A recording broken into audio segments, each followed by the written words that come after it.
एक बार एक शिष्य ने विनम्रतापूर्वक अपने गुरुजी से पूछा, गुरुजी, कुछ लोग कहते हैं कि जीवन एक संघर्ष है, कुछ अन्य कहते हैं कि जीवन एक खेल है और कुछ जीवन को एक उत्सव की संज्ञा देते हैं। इनमें कौन सही है? गुरुजी ने तत्काल बड़े ही धैर्यपूर्वक उत्तर दिया, पुत्र, जिन्हें गुरु नहीं मिला उनके लिए जीवन एक संघर्ष है, जिन्हें गुरु मिल गया उनका जीवन एक खेल है, और जो लोग गुरु द्वारा बताए गए मार्ग पर चलने लगते हैं, मात्र वे ही जीवन को एक उत्सव का नाम देने का साहस जुटा पाते हैं। यह उत्तर सुनने के बाद भी शिष्य पूरी तरह से संतुष्ट न था। गुरुजी को इसका आभास हो गया। वे कहने लगे, लो, तुम्हें इसी संदर्भ में एक कहानी सुनाता हूँ। ध्यान से सुनोगे तो स्वयं ही अपने प्रश्न का उत्तर पा सकोगे। उन्होंने जो कहानी सुनाई वह इस प्रकार थी।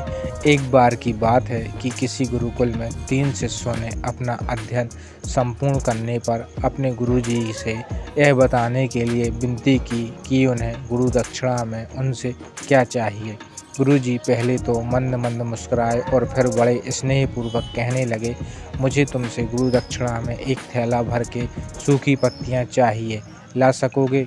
वे तीनों मन ही मन बहुत प्रसन्न हुए, क्योंकि उन्हें लगा कि वे बड़ी आसानी से अपने गुरुजी की इच्छा पूरी कर सकेंगे। सूखी पत्तियों तो जंगल में सर्वत्र बिखरी ही रहती हैं। वे उत्साहपूर्वक एक ही स्वर में बोले, जी गुरुजी, जैसी आपकी आज्ञा। अब वे तीनों शिष्य चलते चलते एक समीपस्थ जंगल में पहुंच गए चुके थे, लेकिन यह देखकर कि वहां पर तो सूखी पत्तियां केवल एक मुट्ठी भर ही थीं, उनके आश्चर्य का ठिकाना न रहा। वे सोच में पड़ गए कि आखिर जंगल से कौन सूखी पत्तियां उठाकर ले गया होगा।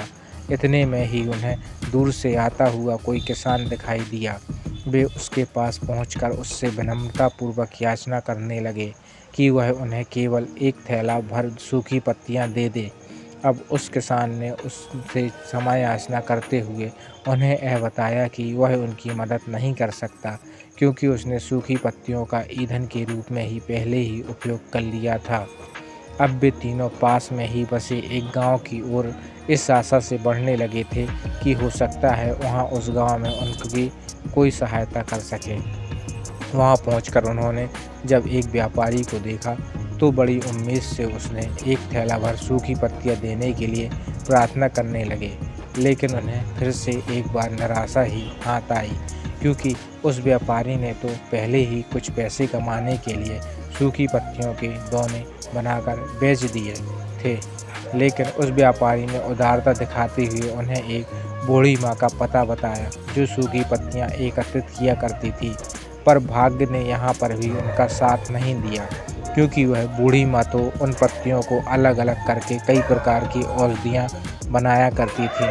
अब निराश होकर वे तीनों खाली हाथ ही गुरुकुल लौट गए। गुरुजी ने उन्हें देखते ही स्नेहपूर्वक पूछा, पुत्रों, ले आए गुरु दक्षिणा? तीनों ने सर झुका लिया।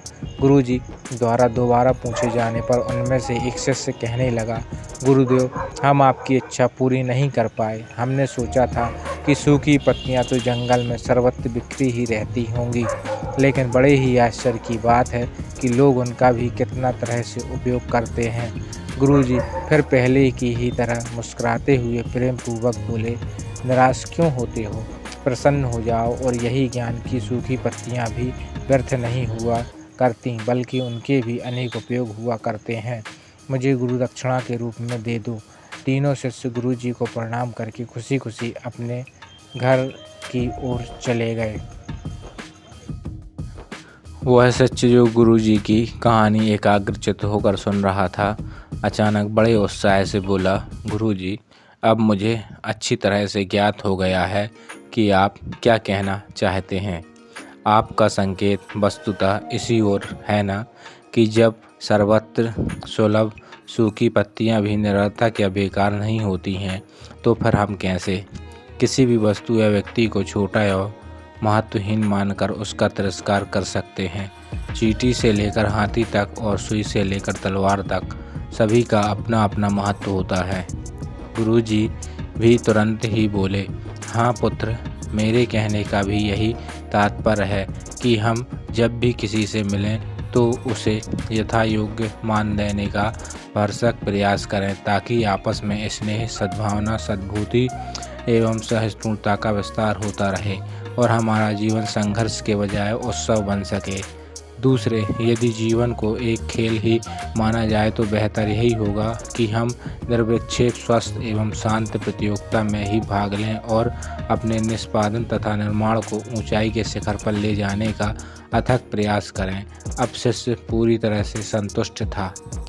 अंततः मैं यही कहना चाहती हूँ कि यदि हम मन, वचन और कर्म इन तीनों ही स्तरों पर इस कहानी का मूल्यांकन करें तो भी यह कहानी खरी ही उतरेगी।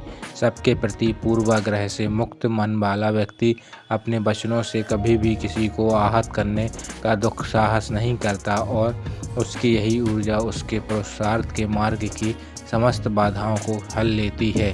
वस्तुतः हमारे जीवन का सबसे बड़ा उत्सव पुरुषार्थ ही होता है, ऐसा विद्वानों का मत है।